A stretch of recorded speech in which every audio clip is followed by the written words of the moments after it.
Two players inside. Evening, all. The little trip. Oh, that's a beautiful goal. When Shamrock Rovers got one back, tears came to my eyes. We went 2-1 up, and I heard those thousands of Sligo people. I was proud, and we went out and won. Best town in the world. Best town in the world. Best town in the world. More drama here. Gilani. North. Elding. 3-2. They'll be looking for Stenson's head away at the far post. And over it comes Elliott. Stenson!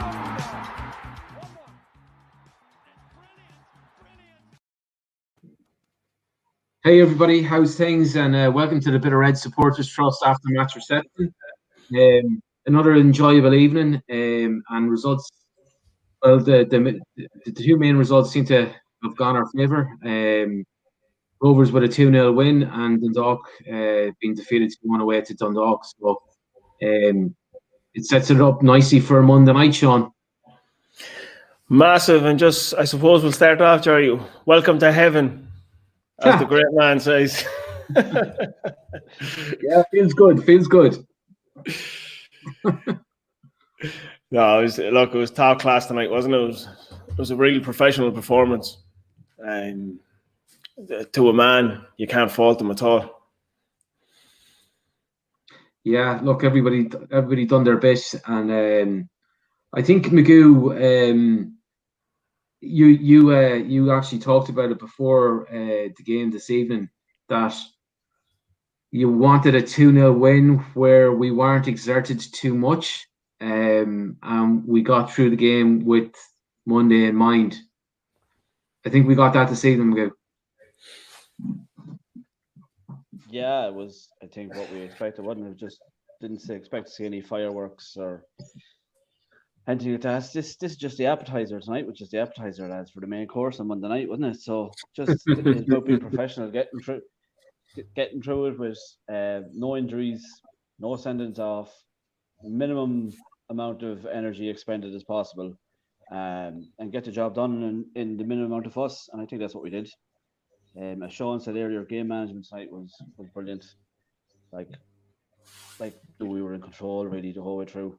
I think we had a couple of gears to go through if it was needed. Yeah, look, if it was on the menu and you had to pick, it was probably vegetable soup, Magoo. I'm not so fond of the old vegetable soup now, to be honest with you. It's pretty standard, though, wasn't it? That's a joy and no one there. Yeah, Joey and Doe ism. Yeah, not quite tomato soup, but we was. Yeah. It's not your prawn cocktail, anyways, was it? Welcome to come dine with me. Yeah, that's the truth. Yeah. As long as it's not 4 in the bed, anyways, or 3 in the bed, whatever. Well, exactly. Fucking hell. We'll move swiftly on from that. Yeah, that's a different show, Jerry. Yeah. So, Sean, just 2 good goals. Yeah. Brilliant. I seen a couple of people. I think Magoo, you might disagree with me a little bit. I seen in your comment that the Walter goal is a wee bit lucky, that the keeper should be doing better. I think he catches the keeper flat-footed. I think the keeper isn't expecting the strike. I think, you see the amount of players he has to work his way through, and he just unleashes it on his right foot. I think the pace and everything just catches the keeper blind. I think he's completely flat-footed. He probably should do better in terms of his position, and they should be expecting something to come in on him. But I think Walter's caught him. I think it's a great finish. And then the penalty. Yeah, No, go on ahead. I agree with that. Like with Walter, he did catch the keeper probably he's taking it from so far out and taking it so early. Just the minute he gets it, he just turns and hits it. Like, it obviously would have caught the keeper unawares. But what I was saying is, if it was the other way around, it was McGinty. Once he gets a hand to it and it's coming from that far out, you'd probably be expecting him to save it. I'd say Longford fans or whoever, keeper himself, would probably be thinking he should have been saving it. Coming from, there must be nearly 40 yards. Was it 35, 40 yards? Easily. And he's getting a hand on it. So if he's getting a hand on it, he's seen it far enough to get across to get to it. So look, I don't give a shit. I went in, so you know what I mean. I The think more like the same with Walter when he hit the one in Dundalk, it was hitting it early, no backlifts at all, just by spray. I know that it hit the crossbar, the keeper had no chance there, but it's just something that he has in his locker, and every time he seems to hit it, he seems to win. Near enough, like he caught Manus, keeper tonight. He should be shooting on sight, that fella. I think keepers are nearly expecting him to take it. Even defenders are expecting him to just take another touch to open it up a wee bit more for him. But he has the ability to just take it at that nearly. It's like an awkward angle he's one hitting it at. He just has the ability to wrap his foot around it. He has some strike of a ball when he meets it. Yeah, he's great technique. Yeah, Techers. I thought he was top class tonight. Anyway, I thought he danced around defenders for fun. Some of the stuff he was doing tonight was just a joy to watch. Wasn't it? Just class. Unbelievable. Quality was just oozing out of him. He was my man of the match. Like, I know Buckley played very well, but I would have just given it to Walter for some of the stuff he was doing man of the match. Like, it was just class. I've tried to. Fellas chasing shadows a lot of the time tonight. When he left your man on his arse in the second half, that was fucking brilliant. So it was. Yeah, some of the interplay was really, really slick, wasn't it? And again, geez, you'd love a sprinkler system in the showgrounds, wouldn't you? Oh, it's the things we could do, Jerry. Honestly, yeah, genuinely, the football that could be played. When you see the way we knock it, there was moments there where we were playing one-touch football, 1 and 2 touch max, and we were just knocking it around for fun. Some of the moves were top class. Yeah. It was really entertaining at times. And again, without expending ourselves too much, but the players looked like when they were on the ball, they really enjoyed it, Sean. Yeah, that's a great word. They did. They enjoyed it. They expressed themselves tonight when they were on the ball. I thought the likes of Niall Morahan and stuff like that, it was just, he was taking it into him, just turning out left, right, finding neat little passes, just constantly keeping moves going. And the likes of Jordan Gibson, and I think we may as well touch on him now, I suppose, is the Freese. Thought the Freese was absolutely brilliant tonight. It was great to see him back in and great to see him in that kind of form again. You know, his hold-up play was brilliant out in their wide right, but he was linking up brilliantly inside as well and, creating space. 1 and 2 touch football. Yeah, and I think his upper body strength as well really stands to him too. Like, when he is on the ball, it's very difficult for defenders to get in around him, Magoo. Oh yeah, he's a tank. Like, you see the size of him, he's an animal. But the one thing that stood out for me was he's great. You can see his touch and that coming back, and we all know the quality he has though when he's on it, when he's his A game there and everything. But the thing that I was most pleased about, should I say, was probably his work rate, his closing down and his harrying and his tracking back, and that, like, we hadn't seen any of that so far this season in any of the games, and that was probably what you knew, but looking at him, that he wasn't right in them games. But tonight he was running, he was tracking back. Like, there was times there he was chasing back to 30 yards from our own goal, like, especially in the first half. And you can see that the extra couple of weeks we haven't seen him, his fitness has obviously been building up, and now with that, his touch and his football awareness of what's around and everything is coming back because his fitness is getting up there, and it'll be like a new signing for us now going forward. It's all come together in like a little package, Magoo. So it has where you're touching on it there, where we've seen it in patches where his work rate was probably decent at times, but maybe he was probably overdoing it as well, trying to impress, and then his touch was poor, and you were kind of seeing bits and bobs. But now it came together all together nicely tonight. I just thought you seen a more complete performance from him, and you're seeing his real quality. And it was his pressing and when to press, and pressing the right, even pressing from the right side, or you know what I mean. Instead of just running in like a headless chicken on somebody. You know what I mean. He knew, he was aware of what was around and which side he was pressing and when to press, and they followed. Then, like, Gibson and Walter were following him in on the press, and like that just goes to show, like, as you say, Sean, it's the package comes, but like when you're fully fit, when you're top fit, then all that comes with it. Exactly. Your brain becomes fitter and all that. And then everything it becomes easy then. Like before, it was a chore. Now it's just easy. You could see it easy tonight for him. It was just natural. Absolutely. Like, even as we move in the first half, where he nearly scores, he dances around 3 players in at the box, but he just couldn't get the ball to go on his right foot for the shot. It just kept landing on his left peg, so he couldn't get the power behind it. Even if the keeper has to make a decent save, but the power isn't there for him. So it's not, just wouldn't land on his right peg. Yeah. Lads, there's a good comment there from, and it was something I was going to bring up as well. Just What is it? Sorry, bring it back up on the screen. It's from Andrew Dodd, just about Liam Buckley. Should be man of the match for not changing the back 5. And again, I think Bucko threw us a curveball again this week. I don't think anybody expected that thing in the midfield. Banks. Yeah. Do you know what? We all had our own opinions on who was playing where, and we all got it wrong again this week. So, and I'm sure the temptation was there hugely to change the back 5, but in fairness, he didn't. What was your thoughts on that, Dunner? To be honest with you, right, and I was fully convinced McCourt would step into midfield and Banks would go in left back. I thought that was nailed on, absolutely nailed on. But when you actually watch, then he plays a 4-4-2. He drops in, he makes it a 4-4-2, so he puts Banks in the centre, obviously. But it actually worked perfectly because Banks was matching their work rate in the middle. And defense, he was getting around. He has the engine to get around. And he was matching them. He was popping up in little places, making little tackles, harassing them when they were trying to, press us hard and stuff. He was working as hard, and he was showing for the ball all the time. It was a bit of genius by Buckley, to be honest with you, because it worked an absolute treat.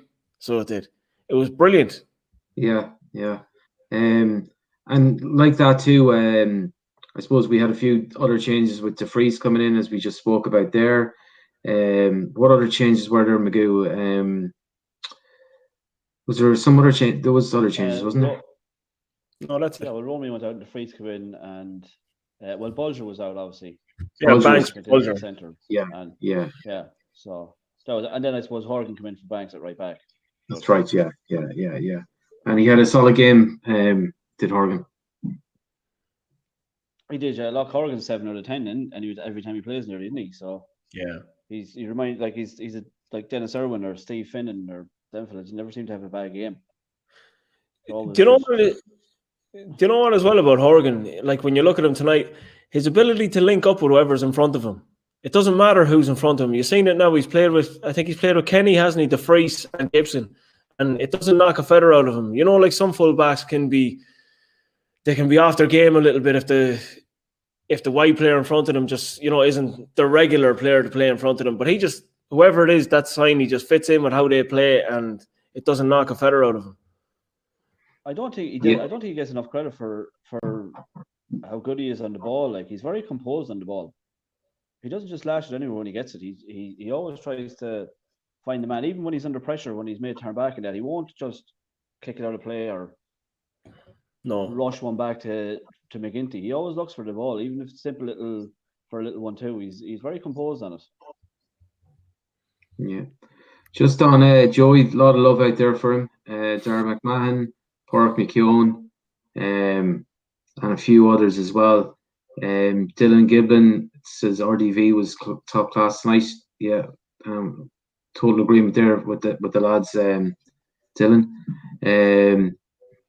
Andrew Gorman, great performance all around, lads. Not once this year can we complain about the back 4. Team all around was brilliant. Special mention to RDV was brilliant. So again, a lot of people happy to see him getting back to his best. I don't think he's just there yet, but it is like having a new player.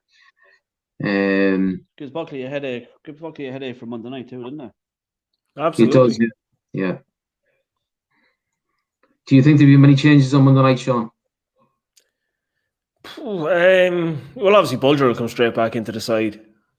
I think then the biggest question is, well, I suppose you have between Banks and Horgan then for right back. I think we touched on it on the pod, Jerry, even myself and yourself were saying that, we'd nearly go with Banks just for the attacking point. So it kind of stretches the play. Yeah. Just with DeFries then tonight, DeFries has given me a headache. Even just thinking, like, I thought Romeo would go in for the Shams game, but After seeing what the Frees was doing tonight. I think Romeo's a start to start. The fact he didn't start tonight, I think he was saving him from the night, obviously. So I think could well be. Romeo will start, and Walter will obviously start, and Gibson will start. So it's a choice then between Johnny and De Vries, I would imagine. So if I was to put a gun to your head, Magoo, who do you think, Kenny or De Vries? Do you know what? I was thinking during the game when he took De Vries off after now. Now look, it could be the strength and conditioning coaches or the physios or whatever saying he only has an hour in him, take him off after an hour, whatever. But there could be another side. I was thinking maybe he's taking him off after the hour to save him. But then he took Johnny off with 15 to go. Yeah. So you can't really read too much into that then. So if we're putting a gun to my head, he'll probably. I don't know. It depends who wants to play where. Or, like Johnny will give him more. I think more. If Johnny was playing up top on his own, because it'd be a 4-3-3 or a 4-4-1-1 or whatever it'll be. Johnny probably do maybe more work rate, more running the channels and stuff like that. Whereas De Vries will come more to link up the play and that. So it depends what way he wants to go. I don't know. He wants to hit them channels in behind their fullbacks in the back three. It might be Johnny, but I don't know. If there was, fuck's sake. If there was if there was an actual gun to your head, that trigger would have been pulled long ago, boy. I tell you that anyway. You wouldn't even need a bullet. Just hit him over the head with the gun. Maybe I was talking that much shite to the way they shot themselves. Put themselves out of their own misery. What about yourself, Sean? Oh, fuck this. I'd say start Johnny, to be honest with you. So yeah. I think Johnny deserved. I actually thought Kenny played really well tonight. So I thought his work rate was so did I actually. Yeah, I thought his work rate was top class, and he was on the ball. He was decent as well. He made one mistake for me, and he took the shot from about 30 yards when the ball was out wide for Walter. Yeah, in the first half, on his left foot. Yeah, but he's a striker. But just on that, a striker's going to take those chances. Yeah, look, strikers have to be selfish. It's part of their makeup. But just on that, I was kind of a little bit disappointed, Sean, to see him swap with RDV, because I thought Ryan was doing well on the right wing, and I thought we probably didn't play maybe Johnny in as much as what he was shown. I think, Jerry, what they were doing, what I'm only surmising from what I saw anyway, is when he swapped De Vries in and put him inside him and Kenny out wide right, was what Ryan was showing earlier on was his ability on the ball and holding up the play and just able to take the ball into him and hold off centre halves. Because Kenny was up there on his own, he was basically getting the two centre halves in around him the whole time. So he's finding it a wee bit harder to hold up the ball. He was doing a great job and doing his best, but I think what maybe Buckley was looking for was De Vries' ability to hold up and just lay it off, maybe within 2 touches. So I think that's maybe what he was looking for, is just that bigger man to hold him off, and maybe then keep Kenny out on the right for when the ball does break, that you can play him in behind and use his pace, which did happen a couple of times as well, where Johnny actually had the ability to play it across the box where we actually didn't meet it. Yeah, and I think the swap actually came after that chance you just spoke about a few minutes ago with Ryan, where he had about 3 or 4 men and it just wouldn't go on to his right foot to take a good shot. But probably that was the reason more so than anything else. But I don't know. I'm just kind of a big Johnny Kenny fan, and I just want to see him up front scoring goals. But look, same as that. Yeah, I actually thought with the commentators.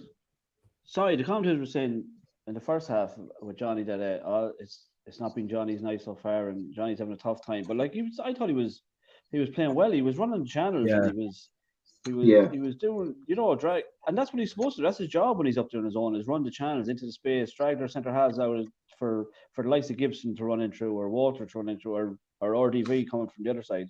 That's what his job. That's what he's supposed to do, and he was doing it very well, I thought, in the first half. Do you know what though, Magoo? That's the work that goes unnoticed by a lot of people.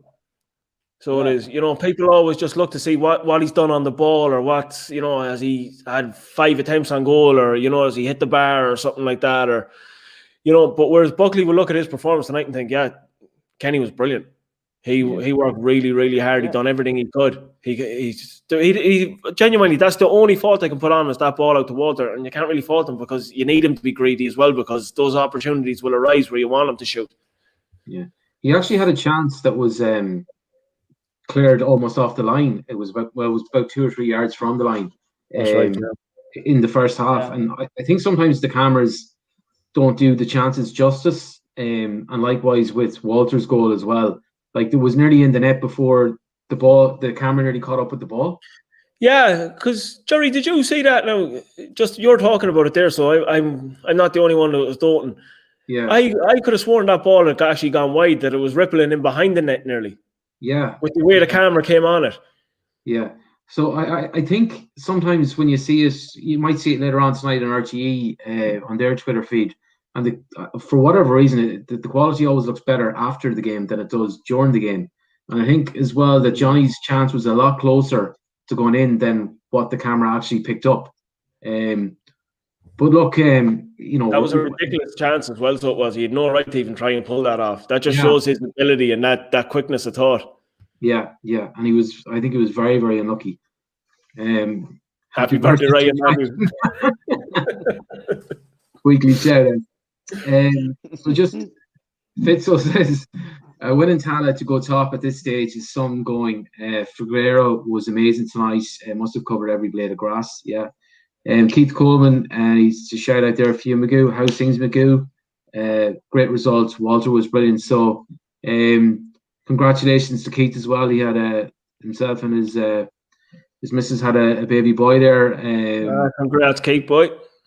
During the weekend, we got a lovely picture of Keith holding his new son in a Rovers shirt. So delighted to see that. So we'll share that tomorrow on social media so everybody can get a look at Keith's one of the old Marvel crew as well. Yeah, one of at our newest Rovers fans. So fair play, Keith, and hope everything is good for you. Thomas McLaughlin, best defense in the league. I can take drama-free wins all day. Yeah. And I think that's drama-free wins go. Every side that's going for a title challenge needs those type of wins, and I think that's exactly what it was. In order, like as Magoo said, that was like the appetizer for the main course on Monday night. Sean. Yeah, definitely. It is. That's the sign of a good team there as well. Where you just go out and you deal with what's in front of you, brush them aside, basically. They were a bottom of the table team. We treated them like a bottom of the table team. Whatever they threw at us, we dealt with. And their work rate was really, really good. You have to hand it to them. They harassed us all over the pitch. But that's all they had was work rate. There's no quality there. I don't mean to be disrespectful by that way. I just mean there's genuinely... I'm not going to call Gaines' comments are on the screen. Oh, yeah. That's why I threw it up there, all right. We might get a taste of that towards the end, so we'll save that for later. But and then Oisin Archer, Magoo, what a night with Shams losing and all. Buckley man of the match for me, ruthless at the back. Walter was class to watch as well. 2 points behind and roll on Monday. So I think you spoke about Walter already. Getting a bit of feedback there. Yeah, but Buckley was also a class, just like a Rolls Royce tonight at the back again. Just ridiculous. I think Joey is a man. Crush on him too, doesn't he? Yeah. Buckley only has to look at the ball, and Joey's swooning. Oh, Gary. He played Buckley played a pass and he put it out over the byline and fucking only fell out of the gantry. I started blaming Walter for it. Yeah, Christopher Davies is. Oh yeah. Well, in fairness, Walter was saying the sun got in his eyes in that one because it was a great. Yeah, and he probably did. In fairness to him, now, but it's not often it happens in this part of the world. But every now and again. And just staying with Walter as well, Christopher Davey, a lot of keepers seem to be unlucky against Walter, but I suppose, look, you make your own luck. Alan Cairns, I'm out about Andre, just keeping myself in shape, hoping for the call-up. So he's looking for a late squad call-up there. Looking for a call-up to Glastonbury, that's all that's wrong with him. Yeah. Thanks. What's he looking for a call-up for us, right? Yeah. What kind of a call-up? But thanks to Alan as well for sponsoring a ticket for the Glastonbury virtual event tomorrow night. So we had an unbelievable amount of responses. Never seen anything like it to the scorecast for tonight. So obviously the people that are in the 2-0 category are in with a chance of winning a prize or two. So we have 23 people in the 2-0. What's that, Sean? No, just saying thanks to everyone for that, for all the retweets and entries and all that. Genuinely, thanks a million for everyone doing that. Really give a good buzz and a bit of crack, and it added to the build up for the game as well. So it's something that we'll probably continue from here on in. Over the last few weeks, we were trying to find the right way to go about giving away beer and stuff like that, and I think we probably hit on the fairest way, and it's a bit of crack as well, extra interest in the game. So Kevin Callan, lads from Court is pure class. Let's give him a shout out. Magoo. Yeah, 100%. Pure class is right. Pure class. He's. I think we mentioned it before. I think me and you were saying, Sean, with it, like his one-on-ones, he never. And there was a couple of times, one or two tried to take him on tonight. The one-on-ones. There's no hope. He's so strong. He's as fucking strong as an ox, and he's unbelievable left footing him as well. Yeah. The Court. Wife's after going out of the room and turning the light off. McCourt was unbelievable tonight. That's our cue. Good night. McCourt, yeah. McCourt was top class. Jesus Christ Almighty! Like he's a right midfielder's nightmare because he just doesn't know how to put a foot wrong at left full, so he doesn't. And do you know what I love about him as well? He's so strong. Is when he gets the ball, like he'll take the ball right on the line, and he'll have a right midfielder pressing him, but he will not panic. He'll turn back once, and if the pass isn't on, he'll turn back again, and he'll hold off the right midfielder if needs be, and he'll find the right pass inside. He refuses just to give the ball away. Well, he won't just blast it. He'll find the pass. He has a wee trick in his locker too to get out of tight corners. Yeah, he's not afraid of a little drag back and a couple of nutmegs and stuff like that. He's well able. Definitely, he's excellent. He's excellent signing. In fairness, Jerry, you said it at the start of the season that you could see him becoming one of the players to be in the running for Player of the Year, and like he won't be far away from it because, like Horgan at right back, he's a minimum of 7 out of 10 every game. Yeah, and I think he's actually played. Well, I could be mistaken, but I think he's played every minute of every single game that we've had this season.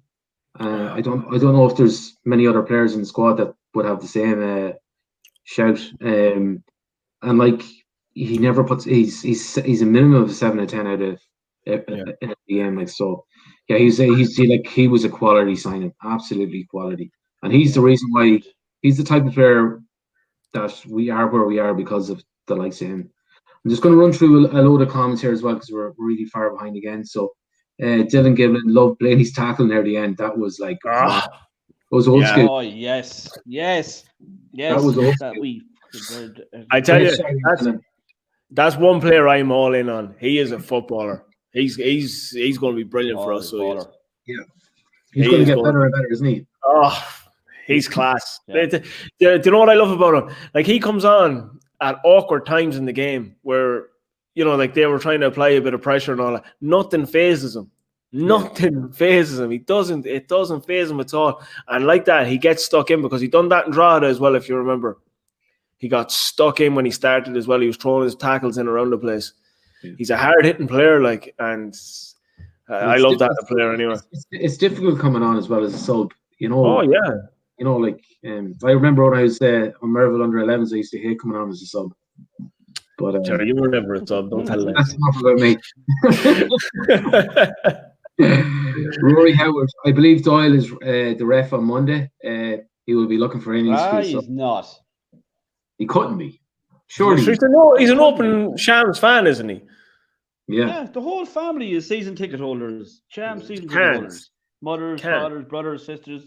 Not fucking he be refereeing. Seriously. That's not to say he won't be, because it's well conceivable that he would be like. Well, if he's reffing, you may as well pack up and go home because you're guaranteed something dodgy is going to go against you. Yeah, that's fucking mad. I actually thought the referee wasn't too bad tonight, to be honest with you. Yeah, one of those behind the iron behind the Iron Curtain jobs.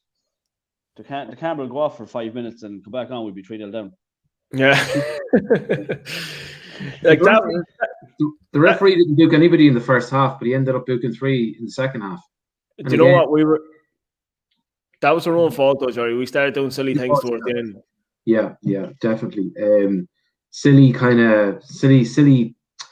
Yeah, look, I think we've ourselves to blame there for those yellow cards. Jerry Keaveney asks, there you go. We just spotted at the same time. Was McGinty tested at all? I can't remember. Just shows how solid on top the defense was. No, but again, came for every ball, caught every single thing, made all the right decisions. His distribution as well from the ground was particularly good as well, and it seems to be improving quite a bit. So happy out with that. Dahi Commons, Moorhen flown under the radar all season. A lot of his work goes unnoticed. Would be lost in the middle without him.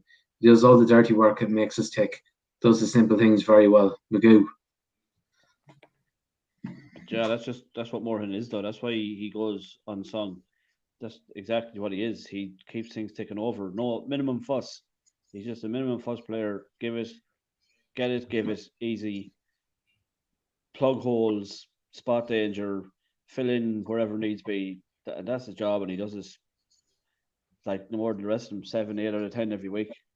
Like as you said, Jerry, that players like McCourt is why we are where we are, and it is. If most of your lads are given 7 or 8 out of 10 performances every week, then you know you're going to be up there, and we are, and that's why, because all of them lads are, and Moran's the same.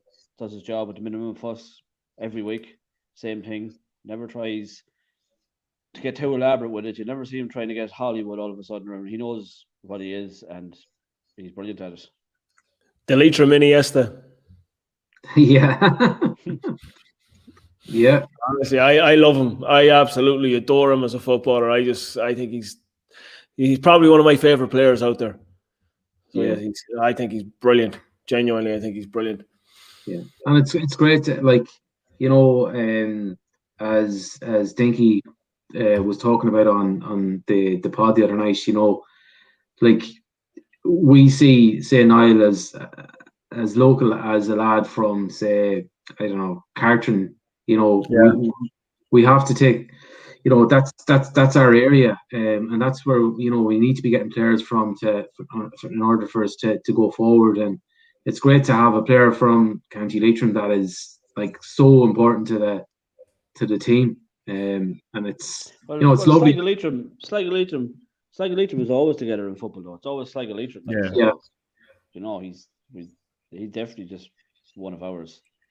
Look, let's be honest. Leitrim is a suburb of Sligo. Frank Carr on the machine. Yeah. Genuinely, I can't believe this, that Neil Doyle has actually been given the game on. It's honest to God, it's fucking madness. So it is. Yeah. I'm gonna take that off the screen because that's not what tonight's about anyway. Fuck them. What's that about? Oh yeah. Jesus, that's mad, isn't it?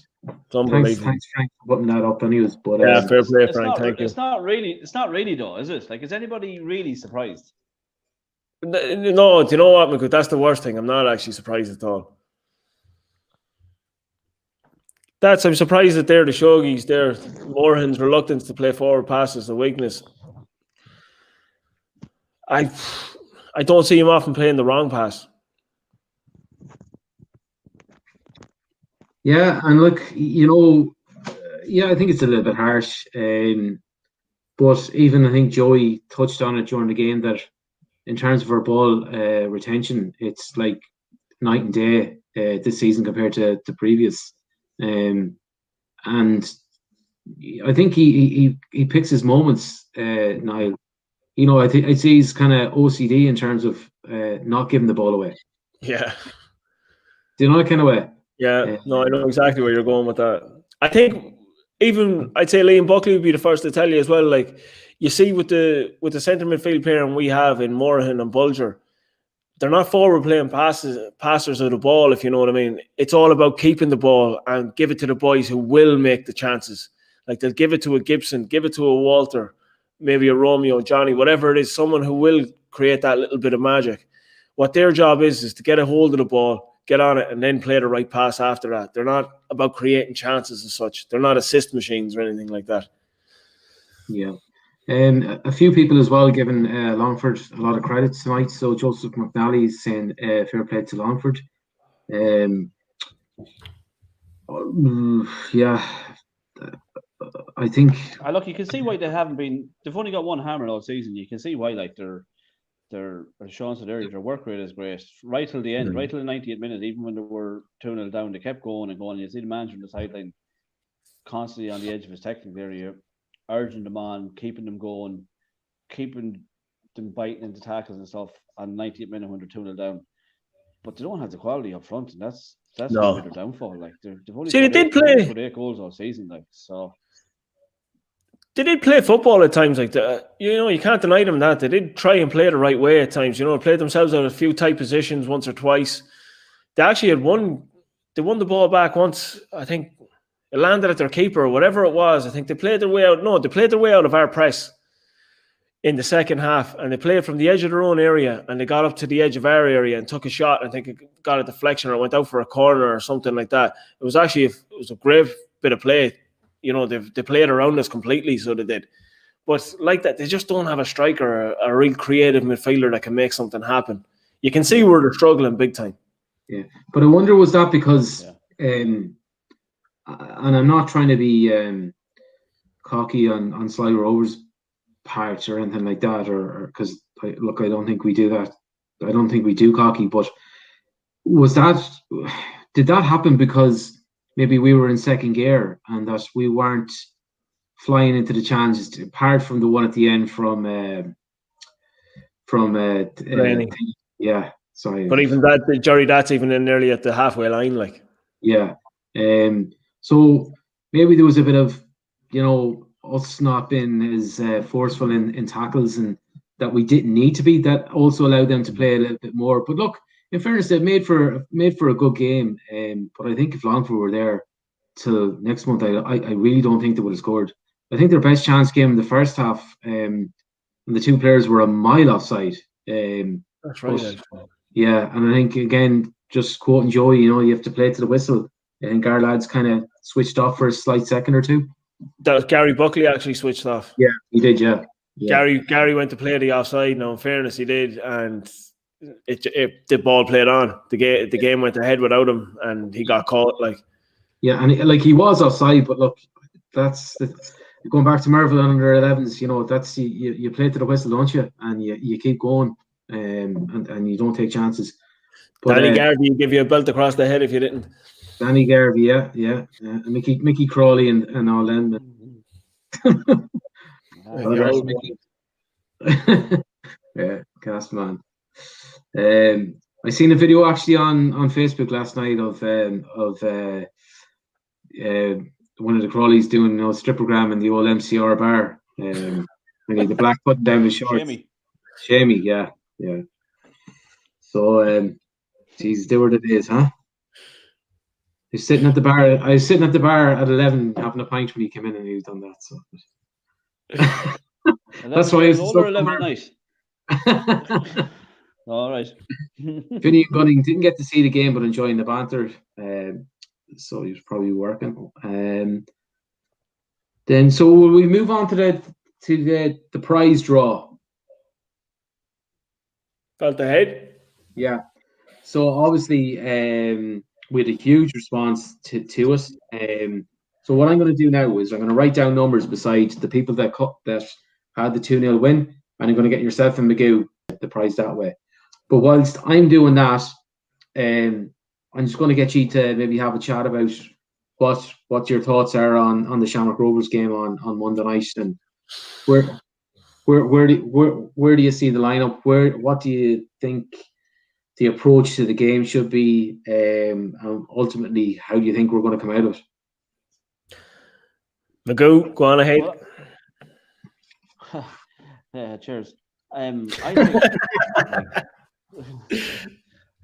think before tonight, anyway, the way they were going on, if you listen to Bradley in his interviews and look on social media, even in the national media, and we had Liam on the pod during the week, and Liam's a sound man, don't get me wrong, he's a lovely fella, but obviously he's a Mad Chance fan, but they give off the vibe that they're invincible. Now I know they've lost tonight, so they might change the tune a wee bit, but they've been giving off this vibe all season that they're invincible. Like nobody's expecting us to go up there and get anything. So like as far as I'm concerned, it's a free hit for us. Like so we should be the boys should be chomping at the bit to get up there because they're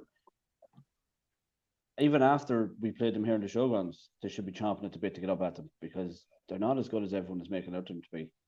And now they're struggling with a few injuries maybe, and they'll get the kick tonight that they're not actually invincible, and it might just put a wee little backward step in them. They mightn't be as. I think they're there for the taking. Go at them from the first minute, tear into the cunts, and this will be a big knock to the ego tonight. Them losing tonight is a massive knock. I'd say hitting that with a sledgehammer would knock his fucking ego. Not at all. Well, come here. He was the same when he was a player. His comments about signing for us that time when we were the best team in the league, and we still weren't good enough for him. So we weren't. I wouldn't worry about him. That fella, and I'll say it anywhere. I don't care. He's a scumbag. I can't stand him. That's all that man is. I've no time for him whatsoever. So he's riding the coattails of Jack. He's riding the coattails of Jack Byrne. Jack Byrne kept him in a job. It's as simple as that. So he's been made out like he's this fucking magnificent manager and he's this, that, and the other thing. No, he's not. He had Jack Byrne, and he doesn't have Jack Byrne this season. And you can already see the drop off without him. So you can't. So I wouldn't be worrying about him. Yeah, but everybody's making out like they're just going to kick into this gear that they were last season at any stage. This is my point. It's not there. They all think they're. No, exactly. It's not there. Nobody is talking about the fact that they've taken Byrne and McAniff out of the team. Yeah. And like apart from the fact that they're two good players and they're hard to replace, they seem to think that they're so arrogant about it that doesn't matter, so we're still miles ahead of It's pure nonchalant, isn't it? Yeah. It really is. Like even I don't know, does anyone, and like I'd love to see in the chat as well, is there anyone listening to the League of Ireland Delaware Central pod with Johnny Ward and Dan McDonnell? Like the way they've been talking about us the last couple of weeks has just been absolutely, it's so insulting. Like it really, Johnny Ward. I mean that they're talking about. He's only an old bollocks from Galway. He's just bitter. That's what he is. No, you know what? They're talking about us by not talking about us. Like they came out this week on this week's pod. They came out and says we were in second place. Like we're in second place in the league, and they turn around and say St. Pat's are the biggest challengers to the league. Like how the fuck do you actually see that? Like where's your logic in that? And then they turn around and they come out and say, "Oh, Shams will be. They'll win the league. Like there's no issue there. They'll win the league. There's no problem. Or they'll be runaway leaders as such." So it's just this complete dismissive attitude towards us, like we don't exist. Sligo are doing all right to be in second place, aren't they? We're doing more than all right. We've lost one game, you clown. But that's it. See that Johnny Ward fella has a serious issue with this club, and I tell you one thing, he's a. I know I won't go into what I want to say. Yeah, but he does seem to have some sort of look. You know, I suppose like we're seen as kind of little old Sligo and kind of, you know, but like at the end of the day, these guys have no memory of history or heritage or generations of Sligo Rovers fans that have never kind of given up, always kind of been the flag bearer for provincial football in the country. And I don't know why we don't get as much respect, but I would guess that it's from begrudgery, and sometimes that's probably a form of flattery too. And you know that, yeah. Do you know what it is, Jerry? It's because we don't play along with the big boys. We don't turn around and rub all the big boys' backs and tell them how great they are and tell them, oh, you're this, that, and the other thing. I'm sorry, we're not like our neighbours in Finn Harps who hang out at Shamrock Rovers and tell them, oh, you're the best thing since sliced bread. We don't do that. We stick to ourselves. We stick to ourselves and we do our own thing, so we do. Yeah. We paddle our own canoe. Yeah. We don't need to hang off what the leftovers, whatever the big boys leave behind them. We're happy enough to have that. We don't. We try and make our own way in this league, and we've proven that on and off the pitch for years and years and years. Yeah, and I think as well, like this week's announcement about the master plan was another. It's a brave step. It's a massive step. It's courageous, but at the same time too, and it's ambitious. But is it ambitious? I think it's not ambitious because I actually think that we can achieve it. I think we will achieve it.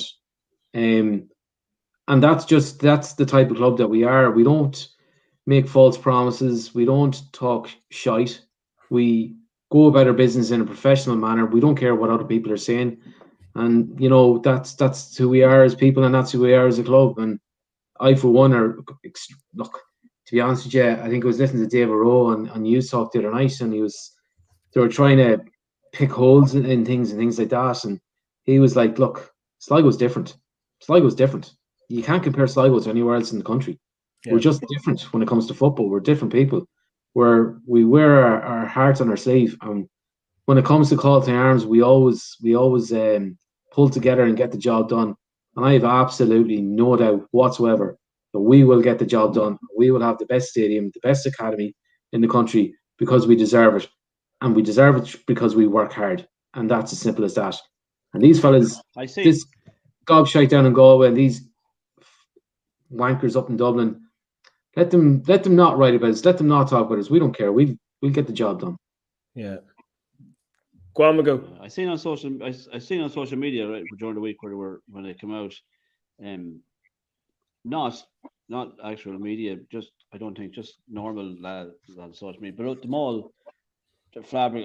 If that happened for 17 million, I'd love to see it. And there's no way they're getting that done for 70 million. And all these, like I know there was a lot of good press about it, but there was also these little snipes at it that this is never going to happen for 17 million, and they're away with the birds if you think that's getting done for that amount of money, and if they get half of that done to be doing well and this kind of stuff, like. But it's always been us against the rest. It always is. Yeah. It always is. And but sure, as you said, I think that's what's kept us going up this end of the country in this town is for the last nearly 100 years. It's been us against the rest, and I think that's what drives people on. Yeah. I think that's what all the fans love. I think that's what people in the town love, is that it's us against the rest. It's putting up to the big clubs from Dublin or the big club from Cork, with so many people, is taking them on toe to toe. Little old Sligo, as we're seeing, I think that's what drives people on, and that's why, as you say, it will get done. Yeah. For that pure and simple reason, is why it will get done. I think as well, Magoo, though, that it's gone beyond the borough. It's, in every townland, 100%. In every townland, every village, and not just in County Sligo, in County Leitrim, in County Mayo, in North Roscommon, in South Donegal, in West Fermanagh, like all these people, everybody. Look, I think there's never been a time where people want to be more part of something than now, and I think as well that we are the underdogs, and Irish people love the underdogs. Irish people have always been the underdogs, and Sligo Rovers is the epitome of the underdogs. And they've never put us down yet. They've never put us out of business. We've always stayed standing when all the rest have fallen around us, and we'll do the same again. And this is only the start of it. I've never seen the football club in a strong position as what it is now in terms of being embedded in the community. People like absolutely foaming at the mouth, want to get back to the showgrounds, and even people that don't have an interest in football, they've an interest in Sligo Rovers because of what you just said. Because we are the underdogs, we are the fighting man's team, and we put it up to the establishment, and we always will. And just seen there Stephen Conway working in Ballina today to see Rovers as their club. Their kids want to play for us. Absolutely. I talk to people in Ballina. I talk to people in Ballina every day. I think the academy has been huge for that already. So you can only imagine the kind of impact it'll have when the new one is done. because that's bringing lads from all over Mayo, Donegal, Monaghan, Fermanagh, Leitrim, Roscommon into the club 3-4 times a week, and their parents and their grandparents to watch them, and like that all filters down to the rest of the family, the extended family, and then you end up with everyone, all of them having a soft spot for Rovers moving forward. And well, you look at what our academy has done. You look at what our academy has done. So it has. You look back through all the years, all right, before Rovers set up their academy properly as it is. You would have saw young, top quality players going from Sligo and playing for Dublin junior clubs. Stella Maris. Yeah. I could name off 5 or 6 players that I already know that went and played for them clubs. Now they don't. They go on to play for Sligo Rovers. So they do. So we're already taking the crop of what's in the town that should be playing for Sligo Rovers that are there already. So they're going back in. And as you say, then we're taking from Donegal, we're taking from Mayo. I'd say we'll be taken from Galway soon enough, to be honest with you. So we will. I think our spread is going to be that far. I think with the way the academy is developing, and I think the link with Everton will obviously bring in a few more kids from around the country as well, because people are going to see opportunity in that. Yeah, and like I think as well that we've proved that there's look, the biggest thing is we've proved that there's a player pathway. When you've got 40% of your first team squad have come through the academy, there's I don't think there's any other club that can compare to that. And I know I brought it up in the last after match reception, but the stat from 2 years ago where we were by like Dundalk of their entire academy of all the players combined, they played 45 minutes in the first team 2 years ago. 45 minutes. What's the point of having an academy? Yeah. What's the point of bringing young lads in? Like, whereas we license. That's all it's for. Yeah, ticking a box and get fellas licenses and things like that. It's like even inflate their ego. Yeah. It's like even Finn Harps. Yeah. Look at Finn Harps. They don't bring anyone through from their academy. They bring nobody through. It's just they're all, once it comes to the first team, and I don't care, Ollie Horgan has this massive reputation around the league as this, he's a great man, he's this, that, and the other thing. Ollie Horgan will gab the biggest journeyman going that has played for 20 clubs, has played a game for each club, and he'll start them before he'd start a 19-year-old man, a 19-year-old young lad that's come through his academy, that's working his bollocks off day in, day out, and wants to play for his hometown club. Ollie Horgan will start the journeyman before that fella. He'll give him the chance. He will never, ever give a young lad a chance. And that's wrong. And Dave has some good underage teams over the years, Finn Harps. Yeah.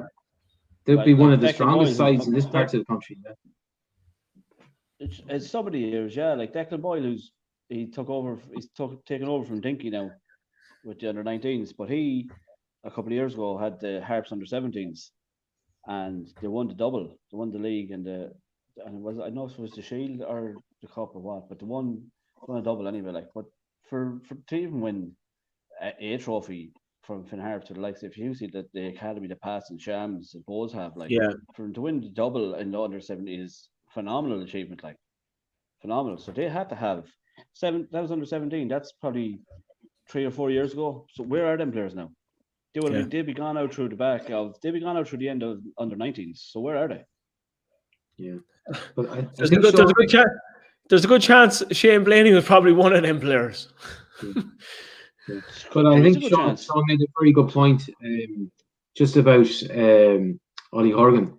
And look, we all have a lot of time for Ollie, and he's a great character. Yeah. You know, he's a really likable guy, and he's kind of our type of person. But at the end of the day, Finn Harps maybe need to take a step back to take 2 steps forward, because if you're just plucking journeymen from the likes of Newry City, which is, you know, the Irish Championship, like, that's not too far ahead of the Sligo Leitrim League. Exactly. If you're pulling dubs out of the Newry City to play in front of your own players, your own development, that you have to ask questions about that. And just to add further to that point, like Declan Boyle he won the double with the under-17s at Harps. Where are those players, and why is Boyle going from Harps to Sligo Rovers? Because there's a player pathway. Exactly. Those coaches need to see the fruits of their labour. Yeah. So there's no point in them working as hard as they do with the young lads, say from maybe 15 years of age and then to 18 years of age or whatever it may be, and putting in all that time and effort and developing their skills and tactical awareness and whatever else is needed, to then be turned around when they come to that age where they can't play underage anymore and say, no, you're not needed anymore. I'd rather play Joe Soap, who's 36, who's played 700 games here, there, and everywhere, but never has done nothing in the game. But I'd rather play him than actually give a young lad a chance. Like, when's the last time, and I don't want to focus on Finn Harps here because it's not right as such, but like, when's the last time they actually gave a young lad a chance? Kevin McHugh? There are one or two in the squad, but like that too, they're bit par players to make up the squad. Even though Harps have, to be honest, if you actually look at the Harps squad, they have a huge squad.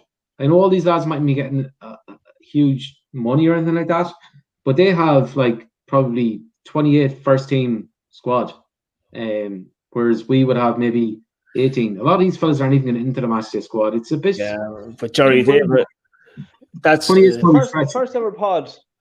The first ever pod we did, way back in September. Was it September? October? Whenever we did. And I was saying, the first pod, I was saying that it could do Finn Harps good to go down, and maybe themselves and Ollie might part ways and have a reset and start building the club, going in a different direction, because all they're doing every year is finish third from bottom. Great achievement. Plug and hold every year. But imagine being a Hearts fan. Imagine being a Hearts fan before the season kicked off, and your best hope, what you're hoping for, is to finish third from bottom. Like, where's Jerry? That? Do you know what I mean? Jerry, you made an absolutely brilliant point earlier on in the podcast. I think it was actually leading up to our first game with Finn Harps. So it was, and you were pushing the angle of how Harps fans feel about Ollie Horgan is talking about games and constantly going into games with this negative attitude of, they could win a game 3-0. And how do you feel about that, Ollie? I was just lucky to get away with the win. You could have 90% possession and score 3 goals, but you're just lucky to get away with the win. All right, complete and utter bullshit. And I actually went back, I think, was it against Bowes, or who did they beat there 2 weeks ago? And they bet them comfortably. And he talked about, he actually came out and says again, well, we're just happy now to come out with a pointer, and even more, it's good. And it's like, you dominated the game and you won the game. What are you talking about? Like, it's constantly playing down expectation and, putting yourself down. Yeah. It's playing into this narrative that you have to be the underdog all the time. Yeah. It's a bit Father Ted at times, but there's a really good point there from well, he's a bit like a character of, you could see him in Father Ted. Yeah. I don't disagree with you. Yeah. But that's not taken away. Like, Ollie does a good job. There's no denying that. He does a good job, but the way he goes about his job is wrong, in my opinion. That's a good job, just staying up every year and be negative. It seems to be happy for them, but it wouldn't be for me. Like, I've often heard people saying Ollie Horgan would love the Rovers job. Good God Almighty, I would hate that. Yeah. We've gone way off point. Yeah, we have. But look, sure, that's what it's all about. It's we've gone down a rabbit hole there. Wherever it takes us, that's where we go. But Steve C. 1967. We're doing the competition. Yeah, no, hold on a second. Jesus, will you calm down, will you?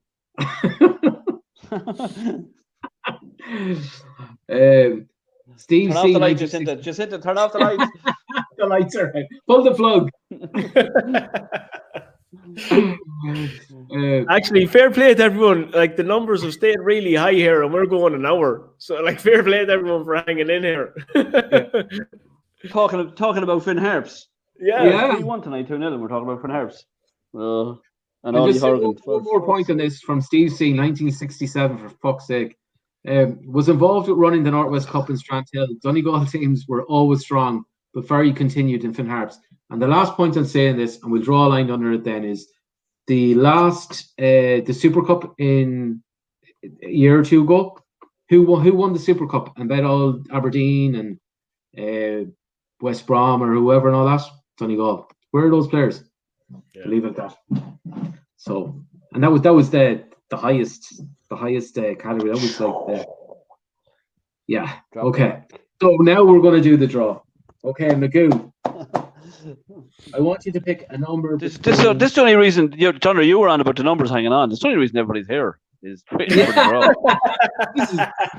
This is the winning formula. Yeah, leave the draw till the end. Yeah, exactly. Yeah, RTE style.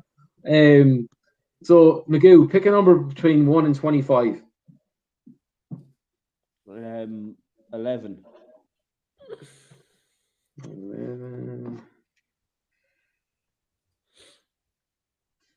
Carberry FC. So a football that's Andrew McLaughlin. It is Andrew, isn't it? Okay. Yeah, and you know what? Actually, Andrew was on to me the other day as well. After the master plan was brought out about, he was like, "It's great to see the club moving forward and everything." He's like, "But don't forget about the people who saved the club." He says, "My goal against Kildare Town stopped the club." Well, you have to say something, wouldn't he? He says, I don't want anything big like a stand or anything named after me or like that. Just maybe one of the function rooms. So he's getting a case of White Hag. He said you can put. Yeah, he said you can put it to the debate on the AMR and the fans can decide what they can name after me for saving the club.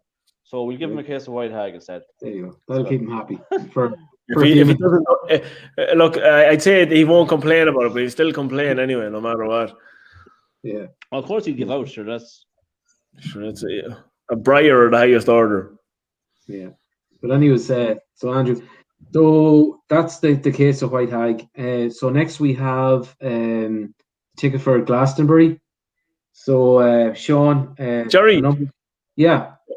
will you just explain to the people what the ticket for Glastonbury is? Because I think there's a few people actually think it's a ticket for Glastonbury. No, we're in the middle of a global pandemic. So the ticket for Glastonbury is a virtual event on tomorrow night. You'll be there on your own, standing in the field with cows and sheep. So Glastonbury are running a virtual event over the weekend. It's the virtual Glastonbury Festival, and tomorrow night obviously is the main night. So it's a ticket for this. So it's like, I don't know, you go onto some platform and you put in a code and you get to see all the acts and all that. And there's all the top acts. All these top acts are meant to play. So anyways, that's what it is. So 1 to 25, Sean.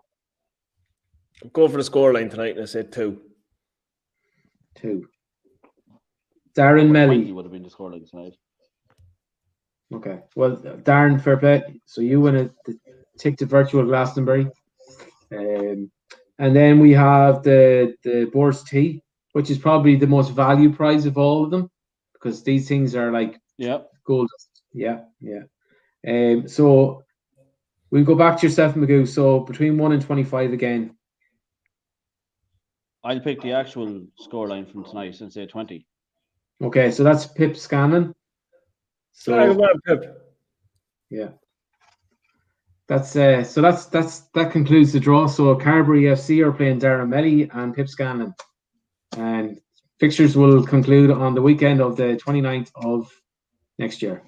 But anyways, that's the crack. So Leonard was jumping mad tonight. Fair play to him. Who's that? Leonard Gunning was jumping around the lounge at the young lad. Fair play. I can imagine him. Yeah. So a good night for all of us, the real Rovers all over the Northwest. So look, we'll be back on Monday night after the Shams game, and hopefully we're jumping all over the lounges then as well and jumping all over each other. But Nothing Harps talk. What's that? Nothing Harps talk. We want to be nothing Harps talk. No. Red and white all the way. It's all red and white Monday night. No matter what happens. No matter what happens. Yeah. So it's a free hit for us Monday night, lads. Free hit. Free hit, yeah, exactly. Nothing to lose. No. Nothing to lose. Even if we look, worst comes to worst, and even if we do lose, the gap still isn't that far away. No, it doesn't matter if we lose. They know we're coming. They know we're coming. Exactly. They know we're coming. Exactly. We're not going away. They're like not the team to think they are. This last week or two has showed them they're not the team to take the air. No. Yeah. And we're better. And people start need to take it seriously. Yeah. What's that coming over the hill? It's the Rovers.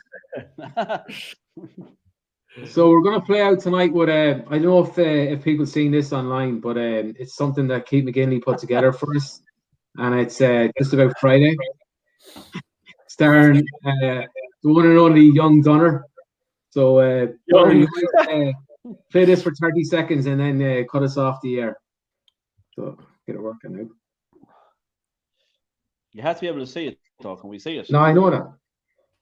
Maybe I'm on mute.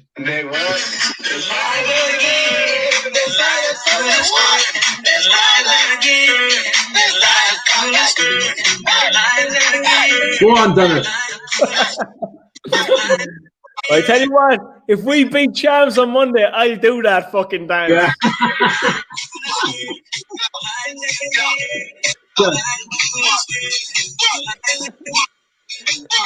Come on. That's us, boys. Go on, the Rovers. Go on, the Rovers.